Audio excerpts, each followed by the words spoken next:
Selamat pagi Bapak Ibu sekalian, Jemaat GKA AKP, dan juga bagi segenap hamba Tuhan. Hari ini kita berjumpa kembali di dalam ibadah pada pagi hari ini, meskipun kita tidak dapat bertemu secara langsung. Saya berharap Bapak Ibu sekalian berada dalam keadaan yang baik dan sehat, dan kita akan bersama-sama beribadah memulai dengan berdoa. Mari kita tunduk kepala, kita akan berdoa.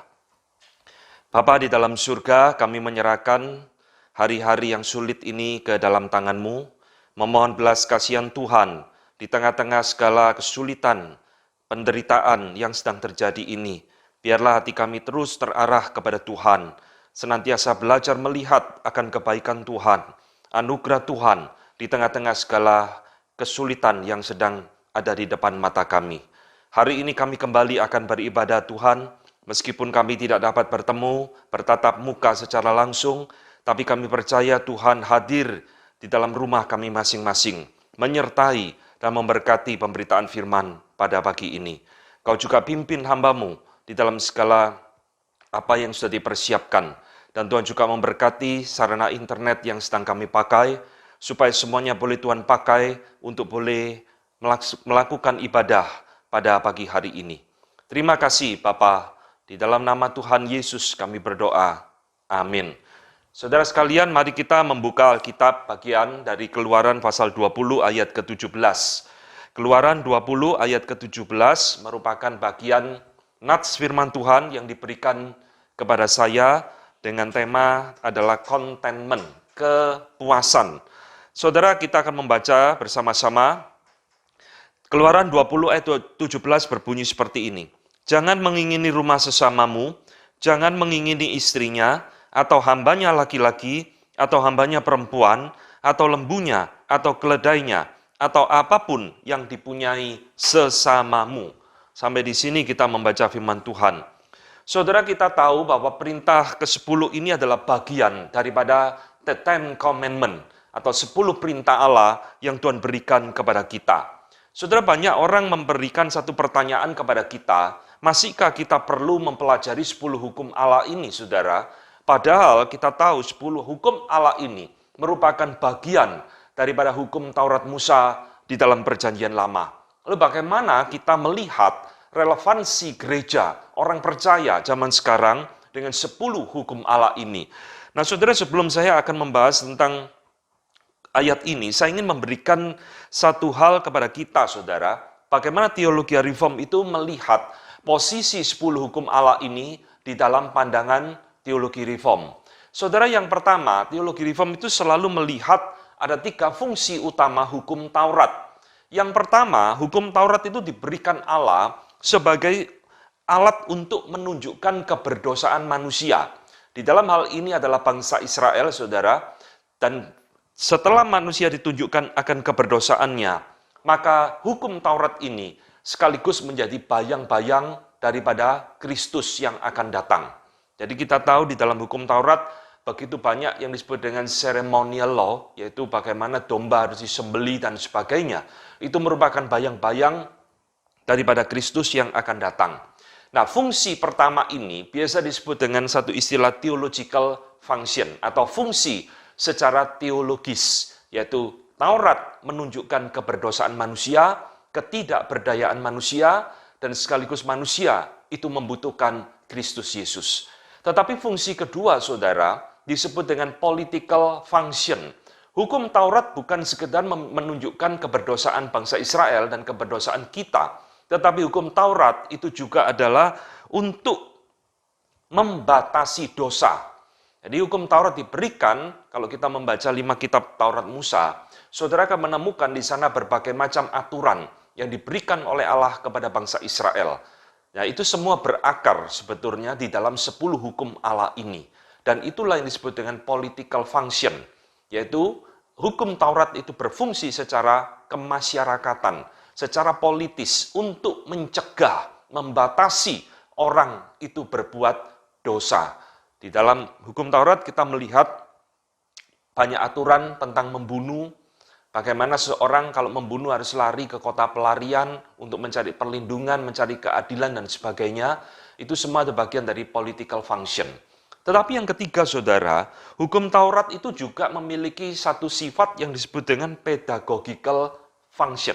Fungsi mendidik, pedagogi. Nah, di dalam bagian inilah, saudara, hukum Taurat itu menjadi guidance, menjadi petunjuk, menjadi satu pimpinan bagi kita untuk mengerti kehendak Allah.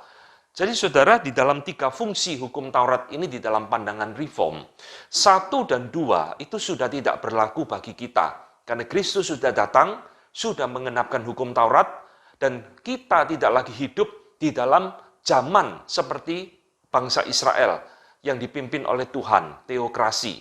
Ini political function, theological function, sudah tidak berlaku lagi.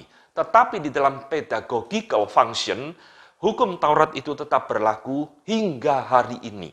Maka sekarang kita akan menggali, saudara, di dalam pengertian pedagogical function inilah, hukum Taurat itu tetap relevan bagi kita untuk kita pelajari. Nah, saudara, apa sih yang menjadi keunikan di dalam hukum ke-10 ini? Nah, banyak orang berpikir, saudara, kalau hukum dituliskan itu nomor 1 paling penting, nomor terakhir paling kurang penting.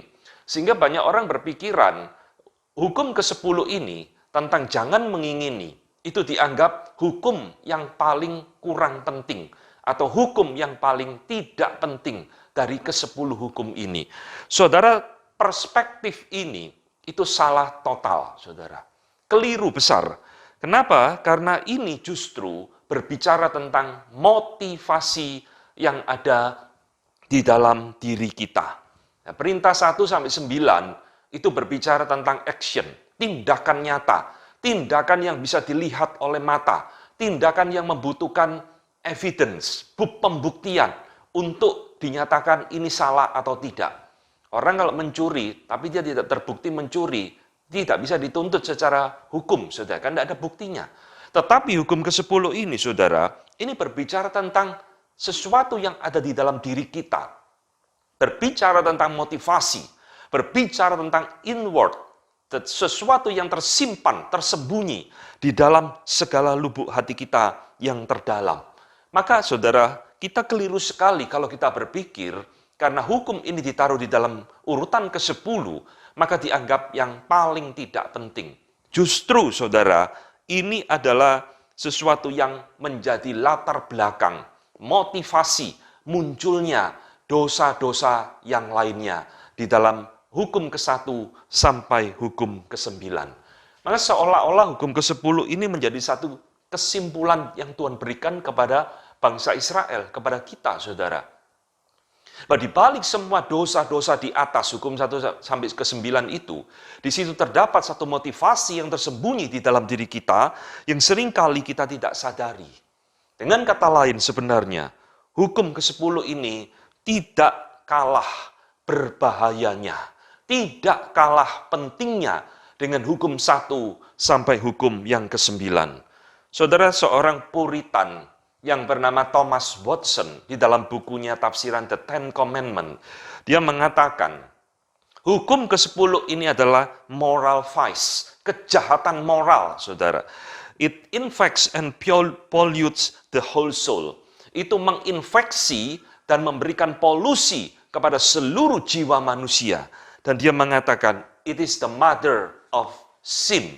Itulah induk segala dosa, kejahatan manusia.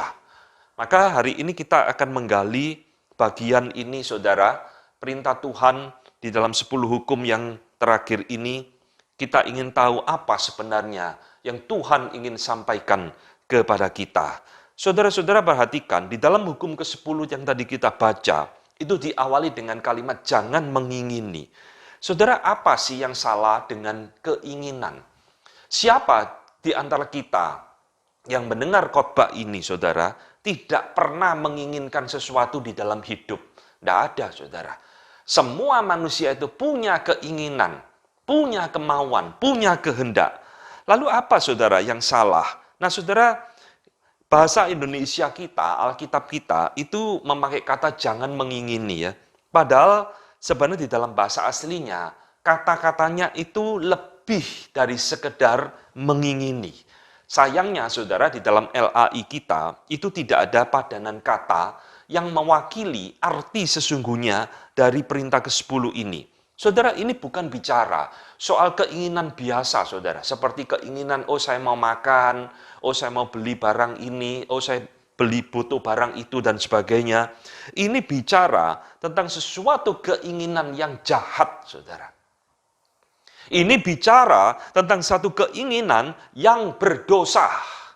Maka Agustinus mengatakan dan mendefinisikan keinginan di sini adalah to desire more than enough. Sudah cukup, tapi tidak merasa cukup. Menginginkan sesuatu yang lebih dari cukup. Dan kalau kita melihat di dalam semua Alkitab bahasa Inggris kita, itu semua menggunakan kata yang sama, covet. Nah, saudara, saya nanti di dalam khotbah ini akan lebih cenderung menggunakan kata covet daripada kata mengingini. Karena kata covet ini artinya lebih dalam dari sekedar mengingini.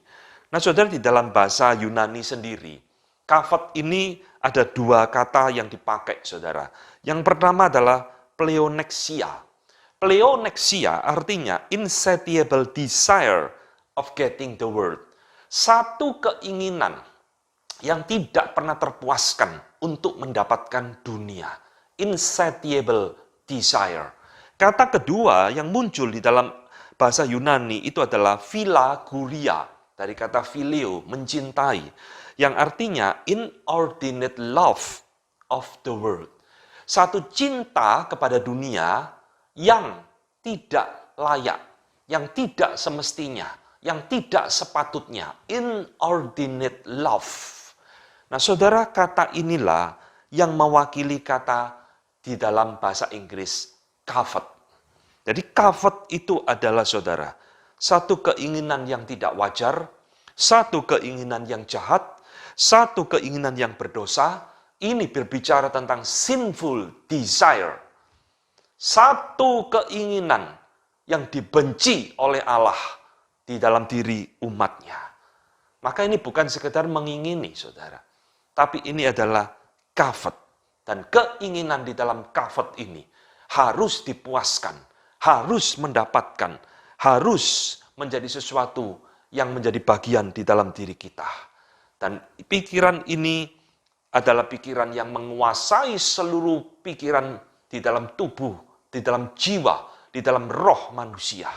Maka tadi Thomas Watson mengatakan, it infects and pollute the whole soul. Itu menginfeksi, mempolusi, mencemari seluruh tubuh, seluruh jiwa di dalam diri manusia. Jadi saudara, ini sesuatu hal yang berbahaya, yang Tuhan sudah lihat di dalam keberdosaan kita sebagai manusia. Saudara-saudara, seorang pentafsir yang bernama Philip Graham Ryken, ya, di dalam tafsirannya bagian Keluaran 20 ini, dia mengatakan, saudara, bahwa kita itu seringkali menginginkan the wrong thing, hal yang salah, in the wrong way, dengan cara yang salah, at the wrong time, pada momen yang salah, dan for the wrong reason, dengan alasan yang salah. Jadi saudara lihat, bagaimana seorang yang sudah dikuasai oleh dosa yang namanya covet ini, seringkali menginginkan hal yang keliru dalam hidupnya. Dengan cara untuk mendapatkan juga keliru. Dengan alasan yang keliru juga. Dan di dalam waktu yang keliru juga. Jadi saudara-saudara, ini sesuatu dosa yang bukan main-main. Tuhan itu sedang berbicara kepada kita tentang satu desire, satu keinginan di dalam diri kita untuk memiliki sesuatu yang bukan milik kita. Ingin mendapatkan sesuatu yang bukan hak kita. Ingin mendapatkan sesuatu yang bukan bagian yang Tuhan sudah tetapkan bagi kita. Kita memfokuskan pikiran kita ke sana, kita terus memenuhi pikiran kita, bagaimana saya mendapatkan apa yang menjadi keinginan saya. Itulah saudara, covet. Maka saudara-saudara yang dikasihi Tuhan, sekali lagi ini berbicara tentang satu motivasi yang tersembunyi di dalam hati manusia yang tidak ada orang yang tahu. Semua Dosa 1-9 itu ada satu action. Hanya di dalam hukum ke-10 ini, Tuhan berbicara di dalam hati kita yang terdalam. Sesuatu yang tersembunyi, yang mungkin tidak terlihat oleh orang lain. Tapi inilah justru yang berbahaya. Maka saudara-saudara yang dikasihi Tuhan, ketika kita membaca perintah ke-10 ini, di situ kita harus lihat Tuhan memberikan kepada bangsa Israel, dan kita baca hari ini, Tuhan mengatakan, jangan mengingini rumah, istri, hamba laki-laki atau perempuan, atau binatang, atau apapun yang dipunyai sesamamu. Perhatikan saudara, ketika kita membaca ayat ini, batasan kafat itu sampai di mana sih? Batasan kafat ini apa yang Tuhan larang di dalam hidup kita, saudara? Dan di dalam Keluaran 20 ayat 17, Tuhan itu hanya berbicara hal-hal yang bersifat materi. Rumah, istri, hamba, binatang, atau apapun yang dimiliki sesamamu. Saudara, saya ingin menjelaskan sedikit bagaimana kita mentafsirkan 10 hukum ini, saudara. Mulai hukum pertama sampai hukum ke-10, itu semua harus dimengerti. Tuhan memberikan perintah ini di dalam bentuk satu gaya bahasa yang disebut dengan sinokdoke. Ya. Sinokdoke itu artinya Tuhan memakai satu kalimat untuk mewakili kesemuanya, seluruhnya. Saya kasih contoh, saudara. Tuhan melarang ya kita membuat patung. Jangan membuat bagimu patung. Bukan berarti kita boleh membuat gambar, saudara, lalu kita sembah. Loh, saya kan tidak melanggar firman Tuhan. Tuhan kan melarang kita membuat patung. Tuhan tidak melarang kita membuat gambar, lukisan, ukir-ukiran. Saudara, itu artinya sinokdoke. Patung itu sinokdoke, saudara. Mewakili semua hal di dalam hidup kita untuk menggantikan Allah. Maka hukum ke-10 ini juga sama, saudara. Tuhan tidak ngomong, jangan mengingini gadget tetanggamu. Tidak ada. Tuhan tidak ngomong, jangan mengingini mobil tetanggamu. Juga tidak ada, saudara. Tetapi ini adalah sinokdoki. Semua hal yang Tuhan tuliskan di dalam hukum ke-10 ini mewakili semua keinginan-keinginan kita, termasuk hal-hal yang non-material. Saudara, ayat ini saya percaya bukan melarang kita hanya mengingini benda-benda milik orang lain, saudara. Tetapi ayat ini juga melarang kita mengingini hal-hal yang bersifat non-material. Kita dilarang mengingini kepandaian orang lain. Kita dilarang mengingini kecantikan orang lain. Kita dilarang mengingini talenta orang lain, karunia roh orang lain. Wah, dia kok bisa karunianya itu ya, kok enak ya, saya tidak punya ini. Itu pun sudah termasuk di dalam kafat. Jadi saudara lihat, kafat ini sekali lagi satu keinginan yang jahat, saudara. Keinginan yang tidak diperkenan oleh Tuhan. Ketika kita itu menginginkan sesuatu yang sebenarnya bukan menjadi bagian di dalam hidup kita. Nah, saudara-saudara, perintah ini sekali lagi mengingatkan kepada kita, membongkar hati kita, manusia. Betapa sering, saudara, kita itu seringkali tidak puas dengan apa yang Tuhan sudah berikan di dalam hidup kita. Perintah ini mengingatkan kepada kita, agar kita sebagai orang percaya harus belajar untuk puas dengan apa yang Tuhan sudah berikan di dalam bagian hidup kita masing-masing. Shorter Catechism, Westminster Shorter Catechism, ketika mentafsirkan ayat ini, dia mengatakan, the truth, the Ten Commandments require full contentment with our condition. Hukum ke-10 ini menuntut kita, saudara, untuk belajar puas dengan apa yang menjadi kondisi atau keadaan kita. Entahkah kita merasa kekurangan, kita harus belajar puas. Entahkah kita merasa berlebihan, kita harus tetap belajar puas kepada Tuhan. Saudara-saudara, inilah yang dimaksud di dalam 10 hukum ini, hukum ke-10 ini, tentang kafat. Jangan mengingini sesuatu yang menjadi milik orang lain. Nah, saudara-saudara, kenapa kok kita menginginkan milik orang lain, saudara. Apa yang menjadi penyebab kafat ini muncul di dalam diri kita sebagai orang percaya? Jadi kita jangan berpikir, oh ini adalah perintah bagi orang non-believers atau bukan anak Tuhan. Enggak, saudara. Perintah ini tetap relevan bagi kita. Kita anak Tuhan, kita orang percaya, tidak peduli berapa lama kita jadi orang Kristen. Nanti saya akan tunjukkan contoh-contoh di dalam Alkitab. Tidak peduli berapa lama kita jadi orang percaya, dosa ini tetap bisa menyusup di dalam hidup kita, menguasai kita, dan akhirnya membawa kita kepada satu kejahatan di mata Tuhan. Nah, sekarang saya akan memberikan, saudara, beberapa pemikiran saya, mengapa dosa ini muncul di dalam hidup kita, sekalipun kita sudah menjadi anak Tuhan. Yang pertama, saudara, kafat ini bisa muncul karena sesuatu perasaan iri hati, envy. Orang kalau sudah iri hati, dia akan membandingkan diri dengan orang lain. Atau sebaliknya, saudara, iri hati bisa muncul pertama kali dengan membandingkan orang lain, lalu baru muncul yang namanya envy. Jadi dosa iri hati dan dosa membandingkan diri. Ini saudara kembar yang tidak bisa dipisahkan, saudara. Kita iri hati melihat keberhasilan orang lain. Oh, dia kok enak ya hidupnya berhasil ya. Kita mulai membandingkan diri dengan orang lain dalam hal kekayaan. Wah, dia enak ya dilahirkan dari keluarga kaya. Bisa terpenuhi semua kebutuhannya, tidak ada kesulitan, tidak perlu bekerja keras seperti saya. Lalu kita mulai iri hati, melihat keberhasilan orang lain, melihat kekayaan orang lain, melihat apa yang dimiliki orang lain. Nah, kita bahkan bisa iri hati dengan kepandaian semua hal yang dimiliki orang lain. Wah, enak dia ya, pinter orangnya, sekolahnya lancar dan sebagainya, tidak usah belajar susah-susah seperti saya.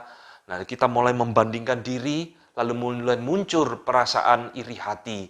Saudara, inilah hal yang menimbulkan kita mulai menginginkan kafat, sesuatu yang dimiliki oleh orang tersebut. Coba saya punya seperti yang dia punya.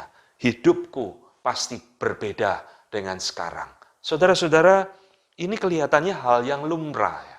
Hal yang wajar. Bukankah semua orang seperti ini, Pak? Loh iya memang. Tapi ini dosa, saudara. Ini sesuatu dibenci oleh Tuhan. Tuhan tidak menginginkan kita melakukan seperti ini, saudara. Nah, kita selalu berpikir, kalau kita jadi dia, kita jadi orang itu, hidupku pasti akan lebih bahagia. Hidupku pasti akan lebih puas. Saudara, ini satu kesalahan cara berpikir bagaimana kita menilai tentang kehidupan ini. Maka Tuhan memberikan perintah ini. Do not covet. Jangan engkau menginginkan apa yang dimiliki oleh orang lain. Saudara, kita berpikir kalau kita menjadi orang-orang kaya konglomerat dunia, hidup kita akan bahagia. Salah, saudara. Mungkin kalau kita jadi mereka, kita bisa gila masuk rumah sakit jiwa. Karena kita tidak mampu menghandle kekayaan yang begitu besar, saudara. Karena bukan kapasitas kita untuk hidup seperti itu. Nah, sekarang saya akan memberikan beberapa contoh, saudara. Apa yang terjadi ketika seseorang itu mulai iri hati, membandingkan diri dengan orang lain. Yang pertama itu ada contoh di dalam kehidupan Raja Saul. Saudara lihat, iri hati itu muncul bukan karena orang itu miskin, bukan karena orang itu bodoh, bukan sekedar orang itu kekurangan, tidak, saudara. Dosa iri hati ini bisa muncul di dalam segala lapisan masyarakat yang menjadi benih daripada dosa kafat itu sendiri. Saudara lihat Raja Saul, bagaimana dia di dalam kehidupannya, dia menginginkan apa yang dimiliki oleh Daud, saudara. Padahal dia seorang raja. Daud waktu itu bukan seorang raja, hanya sekedar panglima, hanya seorang pemain musik di dalam istana raja. Tapi aneh ya, Saul seorang raja bisa iri dengan orang yang derajat sosialnya lebih rendah dari dia. Coba saya memiliki semua yang dimiliki oleh Daud, saya akan bahagia, saya akan puas hidup saya. Dan selama hidupnya, Saul mengejar terus apa yang dimiliki oleh Daud. Saudara lihat, Ketika bibit iri hati itu mulai muncul di dalam diri seseorang, itulah awal kita akan memiliki dosa kafat. Kita menginginkan apa yang sebenarnya bukan menjadi bagian yang Tuhan akan berikan kepada kita. Jadi saudara, ini adalah hal pertama, hati-hati dengan perasaan iri hati, membandingkan diri dengan orang lain, karena itulah pintu celah masuknya kafat di dalam hidup kita. Yang kedua, saudara, mengapa kafat itu muncul di dalam hidup kita, sekalipun kita orang percaya? Karena tidak puas dengan Allah. Saudara, semua dosa itu berelasi dengan Allah, saudara. Karena tidak ada dosa yang tidak berelasi dengan Allah. Membunuh, mencuri, semua berelasi dengan Allah, termasuk dosa yang seolah-olah tersembunyi ini. Apa sih salahnya cuma membandingkan diri? Oh, dia hidupnya lebih enak, saya hidupnya lebih susah. Itu pun satu hal yang ditentang oleh Tuhan. Kenapa, saudara? Ke Thomas Watson di dalam tafsirannya yang sama, The Ten Commandments, dia mengatakan kalimat, "The root of covetousness is distrust of God's providence." Akar dari kafat itu sebenarnya distrust, tidak percaya akan pemeliharaan Allah di dalam hidup kita. Ini saudara. Ketika seseorang itu tidak percaya tentang God's providence, pemeliharaan Allah, campur tangan Allah, penyertaan Allah di dalam hidup kita, kita pasti tidak akan puas dengan apa yang Tuhan sudah berikan kepada kita. Dan ketika kita sudah tidak puas, saudara, disitulah satu langkah kita masuk ke dalam kafat. Saya pengen dong hidup saya seperti dia. Saya pengen dong saya memiliki apa yang dia miliki. Hidupku akan bahagia, hidupku akan lebih enak. Maka di dalam kafat ini, saudara, ketika seseorang tidak puas, kita akan selalu berpikir, Tuhan tidak adil. God is not fair for me. Tuhan tidak cukup baik, Tuhan tidak cukup adil, Tuhan lebih mengasihi dia, memberikan banyak fasilitas dan kemudahan kepada dia, memberikan banyak kekayaan, keberhasilan, kepandaian kepada dia, sehingga hidupku tidak seperti yang aku inginkan.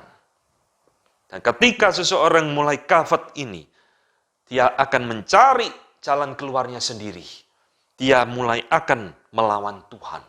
Entahkah dia mencuri, ataukah dia berbuat sesuatu kejahatan untuk mendapatkan apa yang dia inginkan. Saudara-saudara, hati-hati dengan perasaan tidak puas dengan Allah. Ini dosa yang tidak main-main, saudara. Di dalam poin ini, bangsa Israel menjadi contoh bagi kita. Saudara, bangsa Israel kurang apa sih dipimpin oleh Tuhan? Dibebaskan dari Mesir, dipelihara oleh Tuhan, diberikan pemimpin yang baik seperti Nabi Samuel, tetapi mereka tidak puas. Tuhan, kami tidak puas. Kami menginginkan seorang raja. Seperti bangsa-bangsa lain yang memiliki raja, kami pun ingin memiliki raja di depan kami. Saudara lihat, menginginkan apa yang dimiliki bangsa lain. Ini kafat, saudara.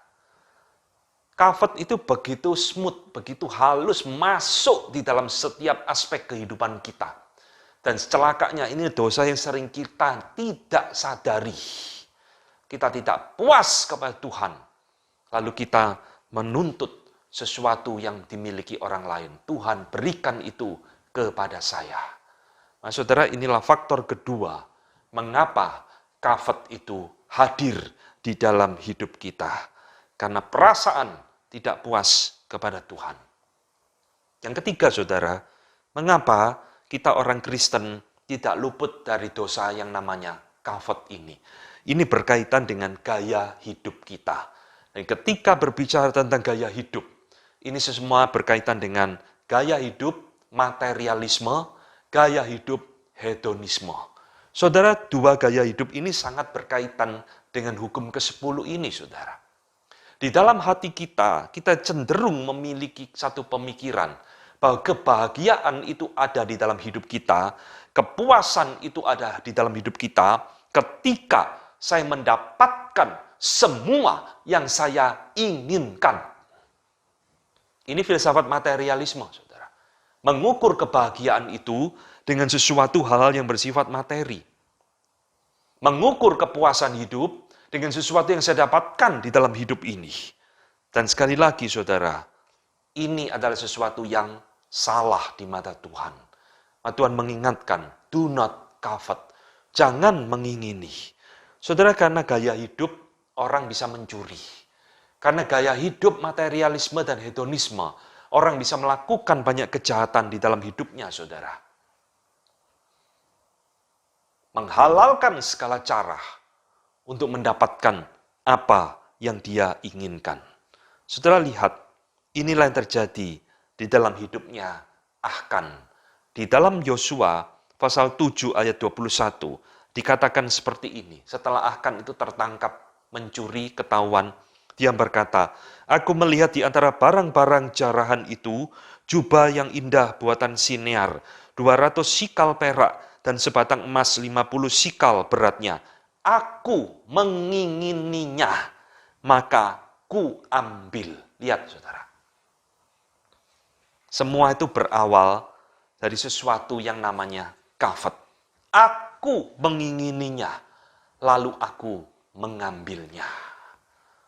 Dan ini semua terjadi tanpa rencana. Aneh ya? Jadi di dalam pentaklukan kota Yeriko itu semua sudah chaos, kacau balau, barang-barang berserakan dan sebagainya. Tiba-tiba akan melihat benda-benda yang mahal dan dia mengingininya, maka dia mengambilnya. Saudara-saudara yang dikasihi Tuhan, inilah hal ketiga. Hati-hati dengan gaya hidup kita, saudara. Belajar puas, belajar berkata cukup kepada Tuhan. Tak semua yang dimiliki oleh orang lain itu harus kita miliki dan lalu membuat kita merasa bahagia. Yang keempat, saudara, mengapa covet muncul di dalam diri kita, anak-anak Tuhan? Yang keempat, saya sebut sebagai satu sifat, yaitu serakah, greedy.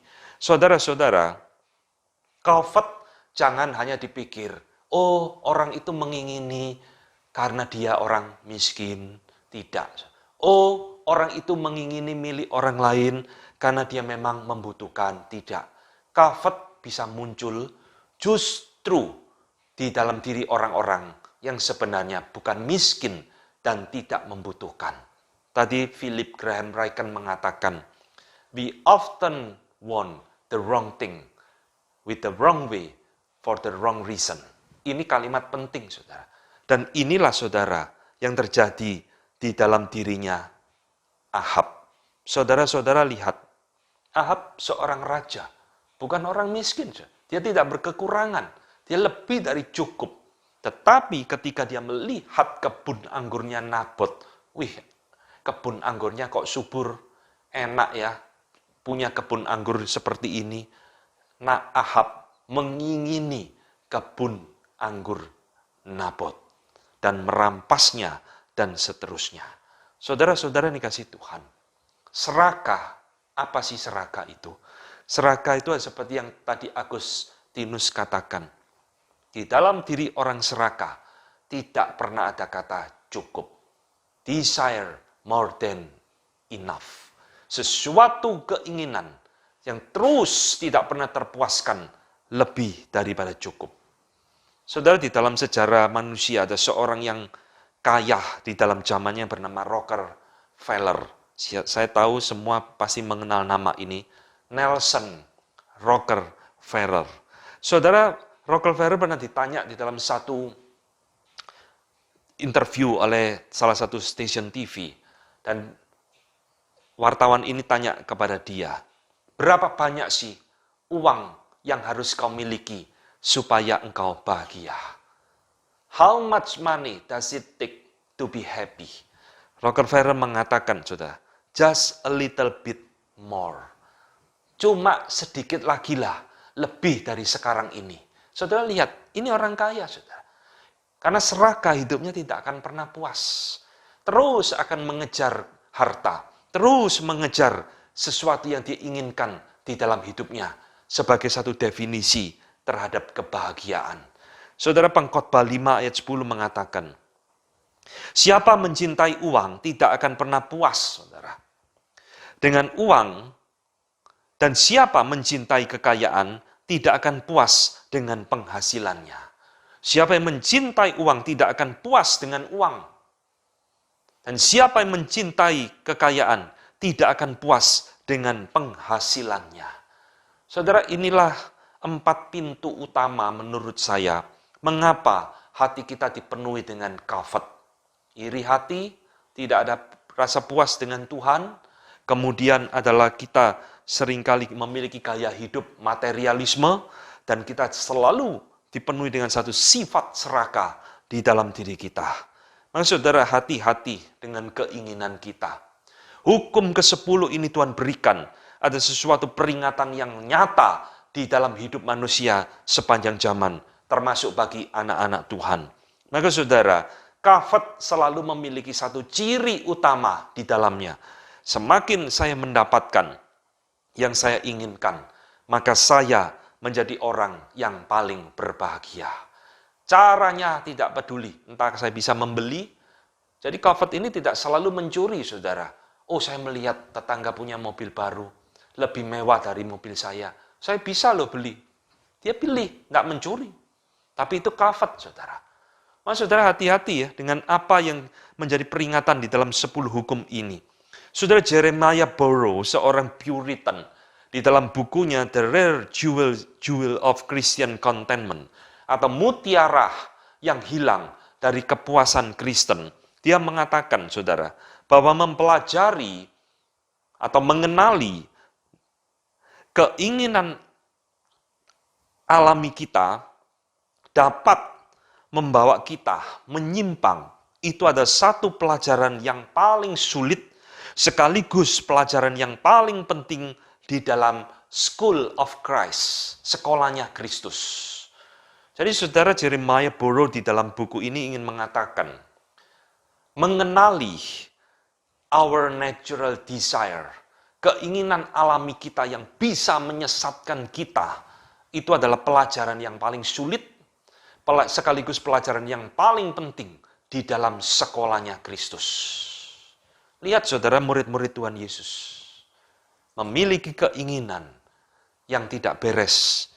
Guru, nanti di dalam kerajaanmu, izinkan kami satu duduk di kananmu, satu di kirimu. Saudara-saudara, kita banyak memiliki keinginan-keinginan yang liar di mata Tuhan, saudara. Kita banyak memiliki satu keinginan yang tidak pernah terpuaskan, tidak merasa cukup dengan apa yang Tuhan berikan kepada kita. Maka hati-hati dengan kafet ini. Kenapa, saudara?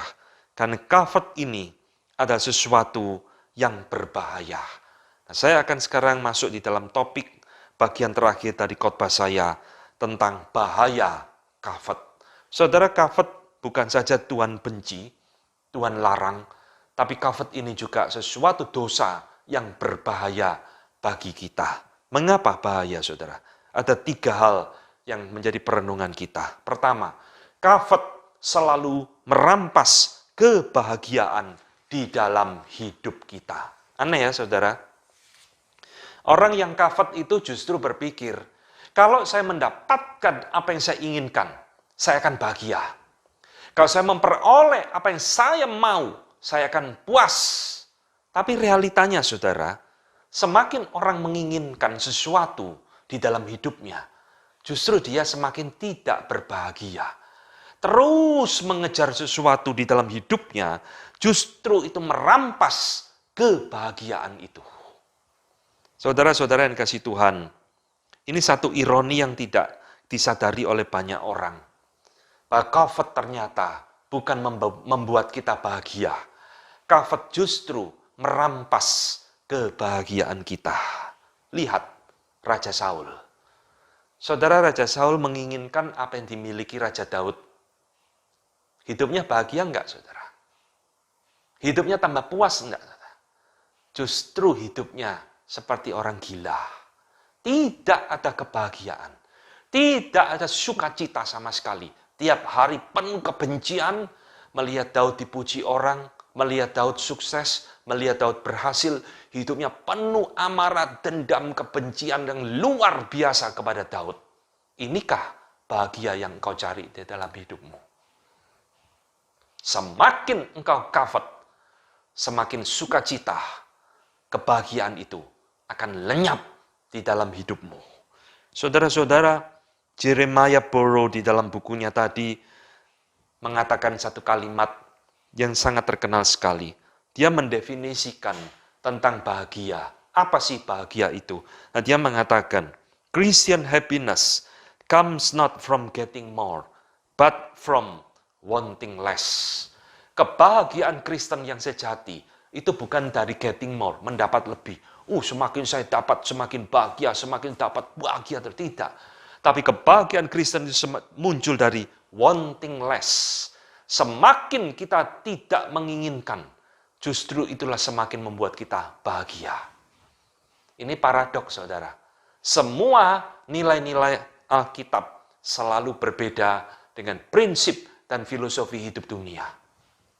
Dunia mengajarkan kamu dapat banyak, makin bahagia. Kamu memperoleh apa yang kamu inginkan, kamu akan puas. Alkitab mengatakan tidak. Semakin kamu wanting less, semakin tidak menginginkan sesuatu dalam hidupmu, justru engkau akan bahagia. Kenapa, saudara? Karena covet ini membuat kita concentrate on what we don't have, rather than what we have. Ini loh, saudara. Covet itu membuat kita selalu memfokuskan kepada apa yang kita tidak miliki, saudara. Covet tidak pernah memfokuskan apa yang kita miliki. Selalu melihat apa yang tidak kita miliki. Selalu memikirkan apa yang kita tidak punyai. Oh, dia enak punya ini. Oh, dia bahagia punya itu.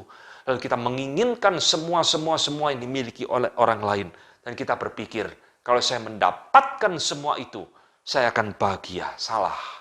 Semakin engkau covet, semakin engkau tidak akan pernah bahagia di dalam hidupmu. Inilah, saudara, mengapa Tuhan melarang kita covet. Karena covet itu merampas kebahagiaan yang sejati di dalam hidup anak-anak Tuhan. Saudara-saudara, yang kedua, mengapa Tuhan melarang kita covet? Covet ini berbahaya, saudara. Karena covet itu membuat kita buta terhadap kebaikan Tuhan. Saudara, covet membuat kita buta melihat kebaikan Tuhan. Karena tadi saya mengatakan, orang yang covet intinya, seperti Thomas Watson katakan, adalah distrust of God's providence. Tidak percaya pemeliharaan Allah. Maka orang ini buta, tidak bisa melihat kebaikan Tuhan.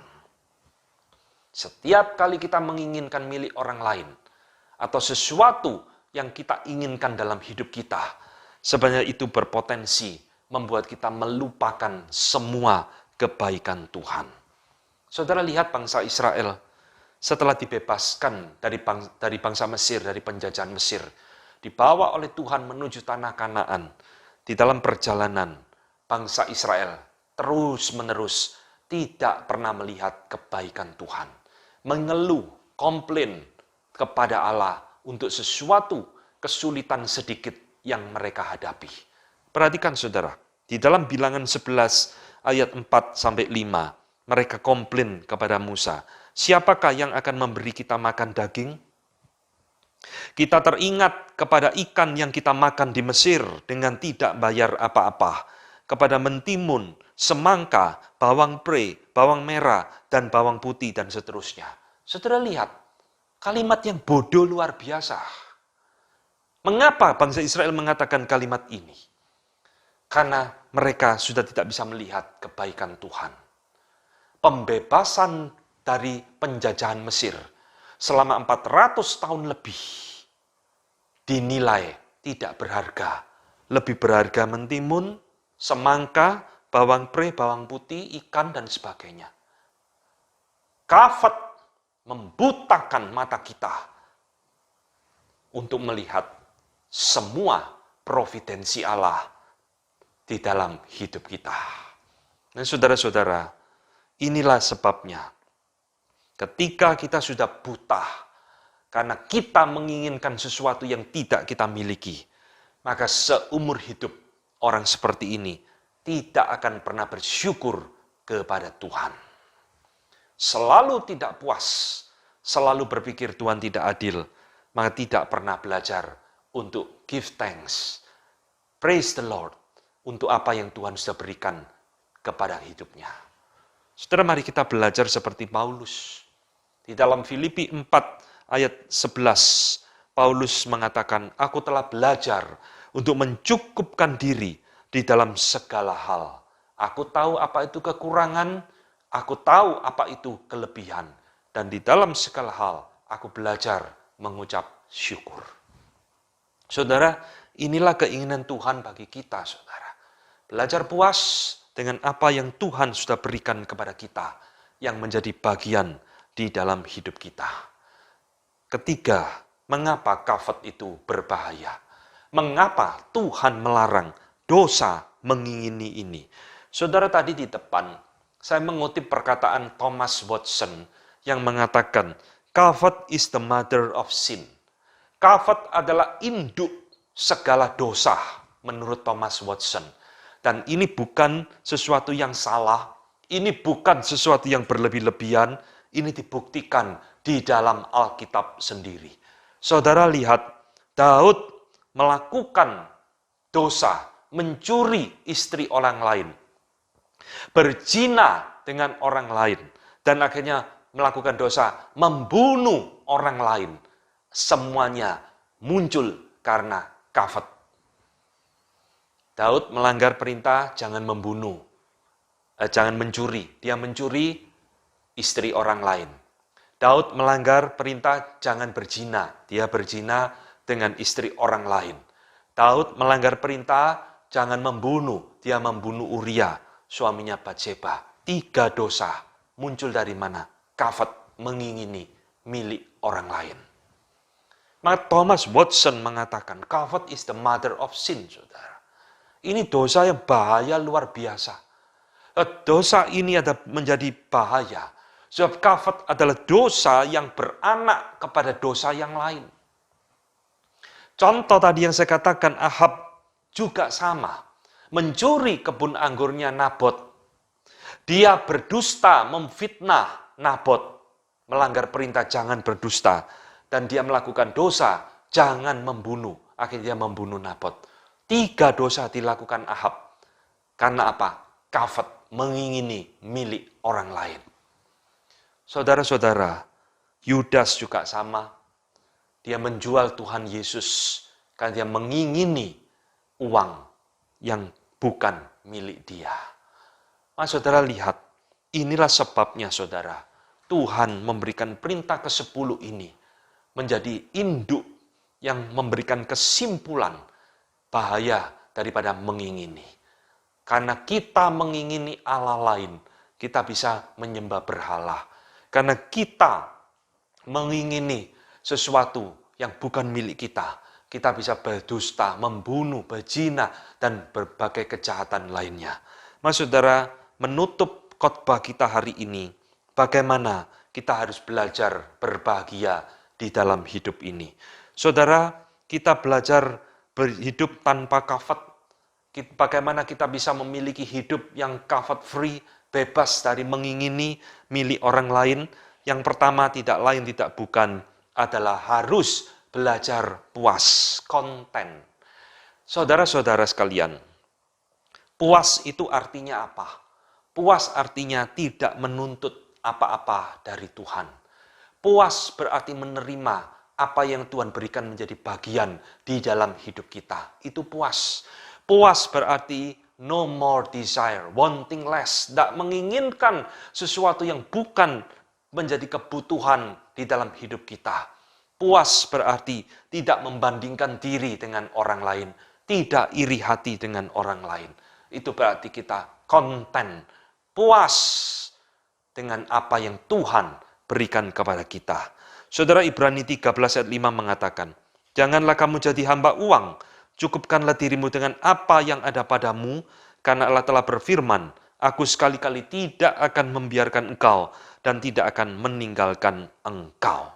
Kalau kita puas, berarti kata Thomas Watson, kita trust kepada God's providence. Kita percaya kepada pemeliharaan Allah di dalam hidup kita. Jadi saudara, ini adalah kunci pertama bagaimana kita bisa hidup berbahagia di dalam dunia ini. Kita harus belajar puas dengan apa yang menjadi bagian yang Tuhan berikan kepada kita. Lalu kunci kedua, saudara, bagaimana saya bisa hidup tanpa kafat di dalam hidup ini, yaitu mengarahkan keinginan-keinginan kita kepada hal-hal rohani. Saudara, keinginan kita harus dikendalikan. Seperti saudara nyetir mobil, harus mengendalikan mobil itu. Kalau enggak, itu akan nabrak kemana-mana, saudara. Saudara harus kendalikan keinginan kita, supaya tidak nabrak kepada hal-hal yang berdosa, hal-hal yang Tuhan tidak berkenan. Maka di dalam bagian ini, kita harus mengarahkan keinginan kita untuk hal-hal yang rohani. Jangan membiarkan keinginan kita itu justru mengingini apa yang bukan menjadi bagian kita, tapi kita mengarahkan keinginan kita untuk hal-hal yang rohani.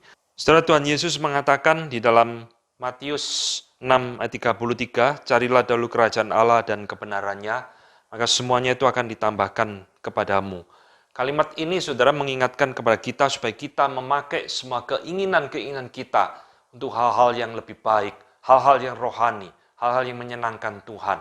Daripada kita memakai semua keinginan kita untuk mengingini apa yang bukan menjadi bagian kita. Kiranya firman Tuhan pada pagi ini boleh jadi berkat bagi kita semua. Mari kita sekarang akan tunduk kepala, kita akan berdoa. Bapa di dalam surga, kami bersyukur Engkau mengingatkan kami melalui kebenaran firman yang barusan kami renungkan. Bagaimana di dalam hidup kami, seringkali kami tidak sadar tentang bahaya mengingini milik orang lain. Tuhan, ajari kami untuk belajar puas dengan apa yang menjadi bagian kami. Ajari kami untuk bersyukur atas apa yang Tuhan sudah berikan di dalam hidup kami. Dan buanglah segala hal kemungkinan yang membuat kami menjadi kafat terhadap milik orang lain. Pimpin kami yang lemah, tolonglah kami yang lemah. Khususnya di dalam masa-masa yang sulit ini Tuhan, kami tetap boleh belajar berharap kepada Tuhan tanpa kami perlu membandingkan iri hati dan tidak puas dengan apa yang dimiliki orang lain. Tanamkan firman-Mu di dalam hidup kami, supaya kami terus belajar hidup berbahagia di hadapan Tuhan. Dalam nama Tuhan kami Yesus Kristus, kami berdoa dan mengucap syukur. Amin.